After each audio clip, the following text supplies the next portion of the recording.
ओम शांति शांति शांति। लक्ष्मीनाथ समारंभां नाथयामुनमध्यमाम् अस्मदाचार्य पर्यन्तां वन्दे गुरु परंपराम्।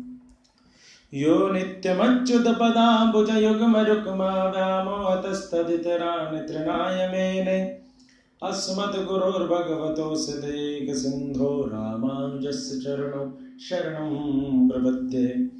श्री वेंकटेश चरणाम्बुजराजहंसं श्रीवानशैलमुनिवर्यपदाब्जलिङ्गं श्रीशालग्रामगुरुवर्यतनूजरत्नं श्रीकेशवार्यपदपङ्कजमाश्रयामि।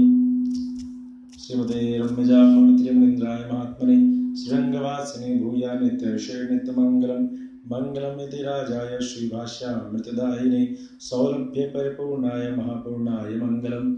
जयतिधिराज फणिराज अवतार रमणे प्रबल पाखंड तमोहरण भानु विजयी भव विजयी भव विजयी भव।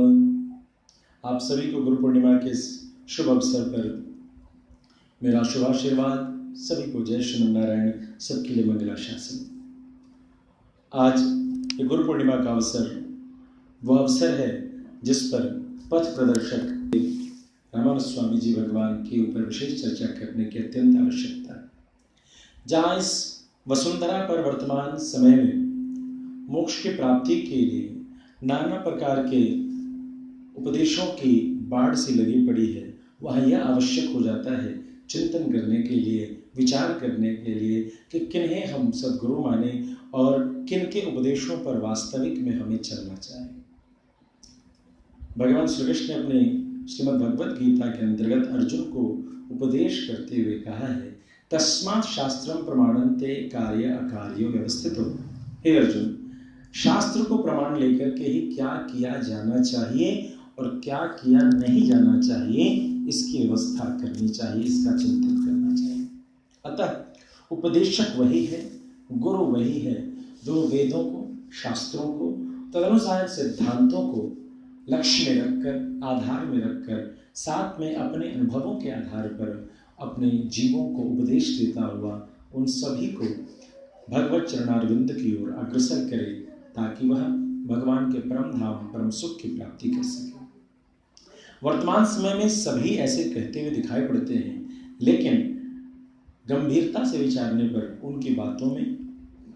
वेदों से इतर, उपनिषदों से इतर, शास्त्रों से इतर मनमुखी सिद्धांतों की प्रचुरता पाई जाती है। अतः यह अत्यंत ही विचारणीय है कि जिन जप तप जोग आचार आदि की चर्चा हम सभी करते हैं, उन सभी के अनुसंधान में हम सबने यह देखा है कि प्रायः छोटी बड़ी गलतियां होती ही रहती हैं। साथ ही साथ उन गलतियों के दुष्परिणाम की चर्चा भी, उन कार्यानुपालन में उसकी चर्चा की गई। किसी भी कार्य को करते समय जो अपराध हो जाते हैं, उन अपराधों की चर्चा और तदनुसार उसके परिणाम की भी चर्चा उन साधनाओं के मार्ग में उपदेश किए जाते हैं। क्या कोई ऐसा मार्ग है जहां जीव अपराध से भी ऊपर हो जाए, जहां जीव संसार से ऊपर नहीं, अपने अनेक जन्मों में अर्जित जितने भी उसके द्वारा किए गए पाप पुण्य हैं, इन सभी का नाश हो सके? क्योंकि जितने भी विध उपचार की चर्चा यहाँ अभी वर्तमान समय भी कई प्रकार के ध्यान, योग, साधना आदि की चर्चा की जाती है, उसमें उपदेशक बार बार शुद्धि अशुद्धि की चर्चा, दोष गुण की चर्चा करता हुआ हमें सावधान कर रहा होता है। 1000 वर्ष पूर्व जब साक्षात अनंत भगवान शेषनाग जीवधारियों के मोक्ष के मार्ग को प्रशस्त करने के लिए वैकुंठ से यहाँ पधारे, तो उन्होंने सभी साधनाओं को त्याग करके जीव के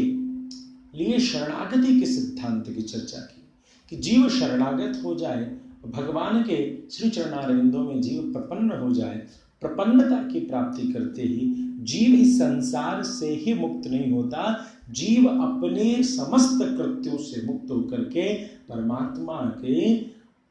परम प्रेम, परम सुख, परमानंद की प्राप्ति का अधिकारी बन जाता है। रामानुज स्वामी जी के बताए उपदेशों पर यदि हम चर्चा करते हुए शरणागति के सिद्धांत पर चलने का प्रयास करें, तो अवश्य में भी भगवान श्री रामानुज स्वामी जी की कृपा से उनके बताए उपदेशों के परिणाम स्वरूप हमें तत्क्षण ही भगवान श्री लक्ष्मी नारायण के परम सुख परम धाम की प्राप्ति की पात्रता की प्राप्ति हो जाती है। ऐसा कई बार विवेचकों में चर्चा आती है कि क्या 1000 वर्ष पूर्व ही कोई सिद्धांत था, उससे पूर्व नहीं? तो नहीं, ऐसा नहीं है। रामानंद स्वामी जी ने जिन सिद्धांतों का प्रचार किया है या जिन सरल सिद्धांतों से जीव को मोक्ष के लिए प्रस्तुत किया है, वे सिद्धांत उनके स्वयं के मनमुखी नहीं, अपितु शास्त्रों से प्रमाणित, और ये वही सिद्धांत हैं, ये वही चर्चा है जिन चर्चाओं को, जिन माध्यम से, जिन सिद्धांतों के माध्यम से भगवती लक्ष्मी, भगवान श्री लक्ष्मी नारायण की सेवा करती है, वहीं से शुरू करके भगवती लक्ष्मी को आदर्श मान करके जिस विधि से उनकी उपासना है, उसी उपासना विधि को लेकर के, आचार्यों की उपासना विधि को लेकर के उसको सरल भाव से जब कहा गया तो वह शरणागति का सिद्धांत सामने प्रस्तुत हुआ, जिसमें जीव इस सांसारिक बंधनों से ही मोक्ष को प्राप्त नहीं करता, अपितु उपासना खंड में जो कई प्रकार के भय हैं उन सबसे मुक्त होता हुआ अनेक जन्मों के किए हुए पाप और पुण्य से मोक्ष को प्राप्त करता हुआ परम धाम, परम सुख, परमानंद की प्राप्ति का अधिकारी हो जाता है।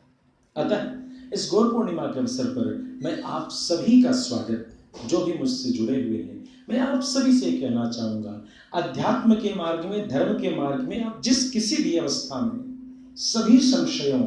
को दूर करते हुए, सभी प्रश्नों को, सभी उलझनों को दूर करते हुए आइए हम सभी रामानंद स्वामी श्री के चरणों में, उनके उपदेशों में शरणागत होकर के भगवान श्री लक्ष्मी नारायण की अहेतु की कृपा के पात्र बने। मैं आप सभी का स्वागत